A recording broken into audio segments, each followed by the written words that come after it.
Hello everyone, a very warm welcome in this series, Your Confusion Our Conclusion. This is Arjun Fatma and you are watching Namaskar Bharat. Guys, in this informative video, we are going to discuss all about related to the business administration and especially for BBA, that is Bachelor of Business Administration. So without taking much more time, let's go to the department of BBA.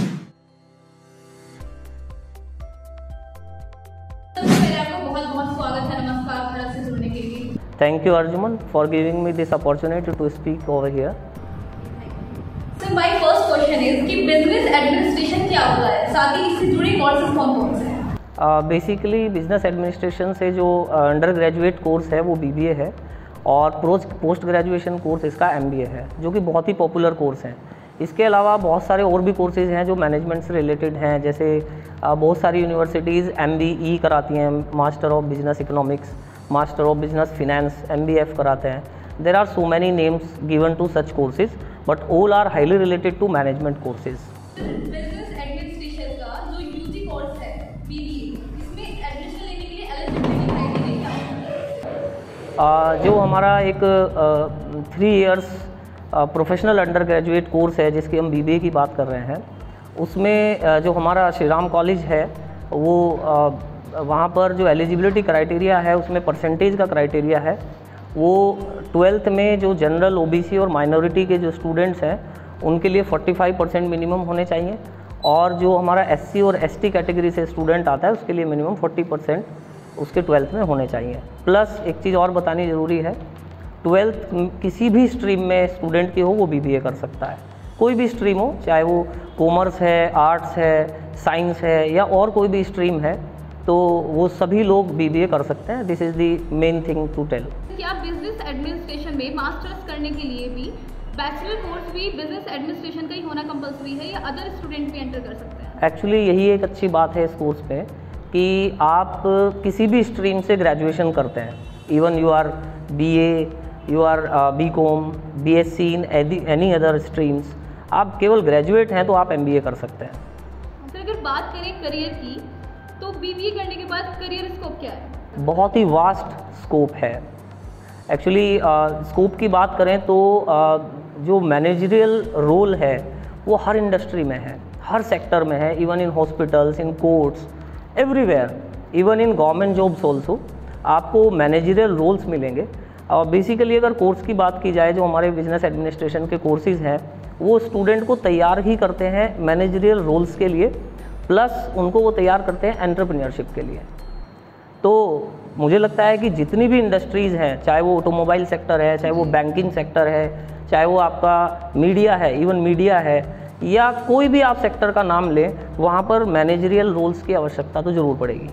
तो जैसे आपका marketing है, human resource है, finance है, sales है, ये department हर industry में होंगे, चाहे वो कोई शू मेकर हो, चाहे वो कोई मोबाइल मेकर हो, चाहे वो कोई कार मेकर हो, कोई भी है, वहीं पर ये डिपार्टमेंट मिलेंगे आपको। तो हर सेक्टर में बहुत स्कोप जॉब्स का इसका होता है।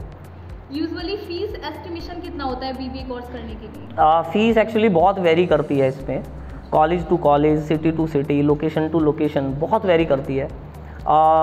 इसमें जो मुझे लगता है वो मिनिमम 30-35,000 से स्टार्ट होकर नियर अबाउट ईयरली जो फीस होती है, वहाँ से फिर वो लैक्स में जाती है, 4 लाख 5 लाख पर ईयर तक भी इसमें फ़ीस होती हैं।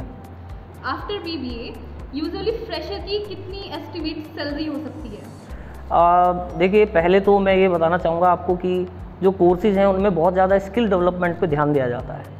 अब स्किल्स के बेस पर भी बहुत कुछ डिपेंड करता है, बट यूजुअली जो हमारा मिनिमम पैकेज रहता है आफ्टर BBA स्पेशली, वो 3 to 4 lakhs रहता है।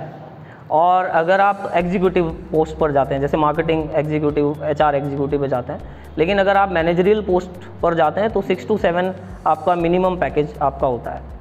तो जिस तरीके से मेडिकल और इंजीनियर की अगर हम बात करें इंजीनियरिंग फील्ड की, तो इसमें IIT और नीट का प्रोविज़न है, क्या इस तरह बिजनेस एडमिनिस्ट्रेशन में भी कोई ऑल इंडिया एंट्रेंस एग्जाम का प्रोविज़न होता है? एक्चुअली जो PG लेवल पर जो हम MBA की बात करते हैं, तो नेशनल लेवल पर आपने CAT का आपने नाम सुना होगा, बहुत पॉपुलर एग्जामिनेशन है, एंट्रेंस एग्जामिनेशन है। तो CAT है, MAT है, और बहुत सारी ऐसी यूनिवर्सिटीज़ हैं जो अपना खुद का एंट्रेंस कराती हैं। यूजुअली हाँ, पोस्ट ग्रेजुएशन के लिए यूजुअली जो ग्रेजुएशन कोर्सेज हैं उनमें एंट्रेंस तो हैं यूनिवर्सिटीज़ के, बट मेरिट बेस्ड ज़्यादातर जो है फॉलो होता है। सर एट लास्ट मैं ये पूछना चाहूँगी कि बिजनेस एडमिनिस्ट्रेशन के अंदर स्पेशली BBA के अंदर किन स्किल्स पे स्टूडेंट की फोकस किया जाता है, और साथ ही आपकी एडवाइस के अकॉर्डिंग आपको क्या लगता है कि स्टूडेंट के अंदर क्या स्पेशलिटी होनी चाहिए, क्या स्पेशलिटी है BBA के अंदर कि स्टूडेंट को इसमें एंटर होना चाहिए? शुरुआत तो मैं वहीं से करूँगा जो मैंने आपको बताया अभी अर्जुमन कि ये बेसिकली तैयार ही स्टूडेंट को करता है कि वो एंटरप्रेन्योरशिप के लिए तैयार हो, प्लस वो मैनेजरियल रोल्स के लिए तैयार हो।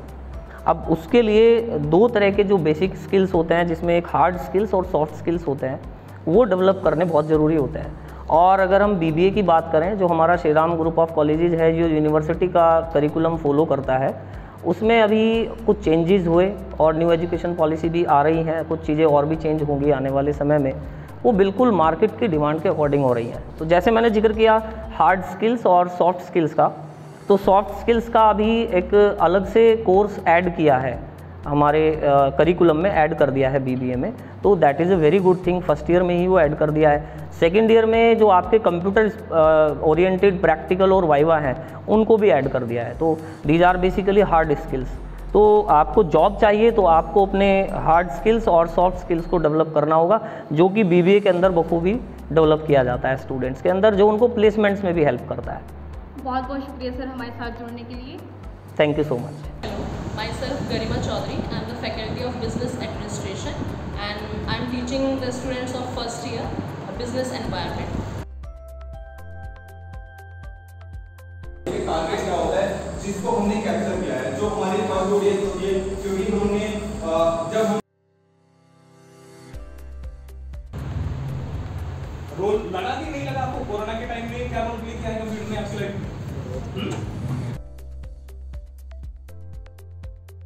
On this slide, the first one is collateral free. Okay, no need for. तो दोस्तों ये था योर कंफ्यूजन आर कंक्लूजन का 4th एपिसोड। वीडियो अगर अच्छा लगा तो वीडियो को लाइक और शेयर जरूर करें, साथ ही कमेंट बॉक्स में अपने विचार जरूर दीजिएगा। इसी के साथ बने रहिए हमारे चैनल नमस्कार भारत।